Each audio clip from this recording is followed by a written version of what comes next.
అవసరం ఏంటంటే మీరందరూ కూడా ఎన్నికలకు ముందు ప్రతి ఇంటికి వెళ్ళి తెలుగుదేశం పార్టీకి ఓటేయండి, చంద్రబాబు నాయుడు గారికి ఓటేయండి, మేము అధికారంలోకి వస్తే సూపర్ 6 అనే పథకాలను అమలు చేసి మీకు మెరుగైన సంక్షేమ కార్యక్రమాలు అందిస్తామని చెప్పేసి మీరందరూ కూడా ఇంటింటికి వెళ్ళి తలుపు తట్టి మరీ చెప్పేసి వచ్చారు.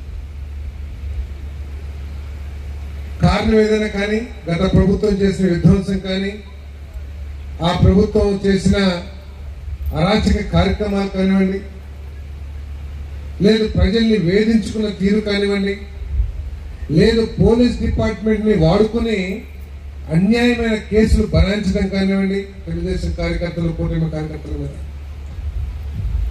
అన్ని కారణాల మూలంగా మీరందరూ కూడా, ప్రజలందరూ కూడా మనకి బ్రహ్మాండమైన విజయాన్ని అందించారు. ఆ విజయాన్ని ఏదో మా గొప్పగా ముఖ్యమంత్రి గారు గొప్పతనమేనో, పవన్ కళ్యాణ్ గారు గొప్పతనమేనో, లేకపోతే శాసనసభ్యులుగా పోటీ చేసిన మా గొప్పతనమేనో, లేకపోతే మన కార్యకర్తలు చేసిన కేవలం కృషి మాత్రమేనో అనుకోకుండా ఈ విజయాన్ని ఒక బాధ్యతగా భుజాల మీద తీసుకుని ఈ రాష్ట్రాన్ని ఏ విధంగా అభివృద్ధి చేయాలి, ఈ రాష్ట్రంలో ప్రతి సంవత్సరం పాస్ అవుతున్న ఇంజనీర్లు కానివ్వండి, డిప్లొమా హోల్డర్స్ కానివ్వండి, గ్రాడ్యుయేట్స్ కానివ్వండి, ఐటీఐ వాళ్ళు కానివ్వండి, వీళ్ళందరికీ ఏ విధంగా ఉపాధి అవకాశాలు కల్పించాలి, ఏదైతే మా కార్యకర్తలు, మా నాయకులు ఇంటింటికి వెళ్ళి సూపర్ 6 చెప్పారో వాటిని ఏ విధంగా అమలు చేయాలని చెప్పేసి చాలా బాధ్యతగా ఈ చంద్రబాబు నాయుడు గారి నాయకత్వంలో ఈ కూటమి ప్రభుత్వం పనిచేస్తుందని చెప్పేసి అందరికీ మనం చేస్తాను.